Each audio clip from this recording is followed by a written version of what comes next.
الله الرحمن الرحيم إنا نحن نزلنا الذكر وإنا له لحافظون صدق اللہ العظیم.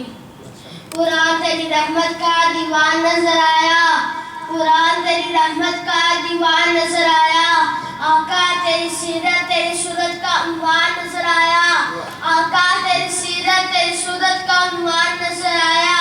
ماساک ہے آنکھیں اور بس شمس ہے چہرہ, ماساک ہے آنکھیں اور بس شمس ہے چہرہ, قرآن کے چہرے پہ قرآن نظر آیا. انتہائی واجب الاحترام قابل صد احترام میرے بھائیوں, دوستوں اور بزرگوں اور جملہ دین تحریک نہج القرآن, السلام علیکم ورحمۃ اللہ وبرکاتہ. وعلیکم السلام. اللہ تعالیٰ کا بے انتہا شکر ہے کہ اللہ تعالیٰ نے ہمیں کچھ دیر کے لیے اپنے گھر میں آنے کی توفیق عطا فرمائی. میرے بھائیوں, دوستوں اور بزرگوں, آج میں جس موضوع پر گفتگو کرنے کا شرف حاصل کر رہا ہوں وہ ہے عظمت قرآن پاک. قرآن پاک میں صاف الفاظ میں بتا دیا ہے کہ لوگوں, صاف الفاظ میں اللہ تعالیٰ نے بتا دیا ہے کہ لوگوں, میں اس قرآن کو نازل کر رہا ہوں اور اس کی حفاظت کی ذمہ داری بھی میری ہے. اللہ تعالیٰ نے یوں تو بے شمار کتابیں نازل کی. نمبر 1 تورات, نمبر 2 زبور, نمبر 3 انجیل اور نمبر 4 قرآن پاک. اب ان کتابوں میں تورات, زبور اور انجیل اپنی اصلی حالت میں موجود نہیں, وہ اس لیے کہ ان کتابوں کا ذمہ اللہ تعالیٰ نے نہیں اٹھایا.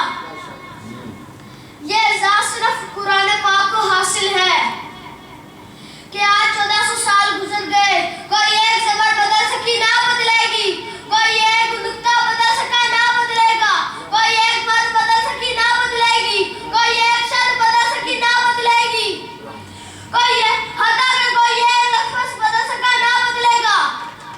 سبحان اللہ. کیوں؟ وہ اس لیے کہ اس کتاب کی حفاظت کا ذمہ اللہ تعالیٰ نے خود اپنے ذمہ لے رکھا ہے. لوگوں, میرا پیغام یہ ہے کہ آؤ قرآن کے ساتھ اپنا تعلق مضبوط کر لو, اپنی نسبت مضبوط کر لو, کیونکہ یہ صرف ایک کتاب نہیں, کیونکہ یہ صرف ایک کتاب نہیں بلکہ اللہ کا کلام ہے. تو میں ان اشعار پر بات کو ختم کروں گا. قرآن تیری رحمت کا دیوان نظر آیا, قرآن تیری رحمت کا دیوان نظر آیا, آقا تیری سیرت تیری صورت کا عنوان نظر آیا, آقا تیری سیرت تیری صورت کا عنوان نظر آیا. مذاق ہے آنکھیں اور بس شمس ہے چہرہ, مذاق ہے آنکھیں اور بس شمس ہے چہرہ, قرآن کے چہرے پہ قرآن نظر آیا. وما علینا الا البلاغ المبین. جزاک اللہ. جزاک اللہ. اللہ تعالیٰ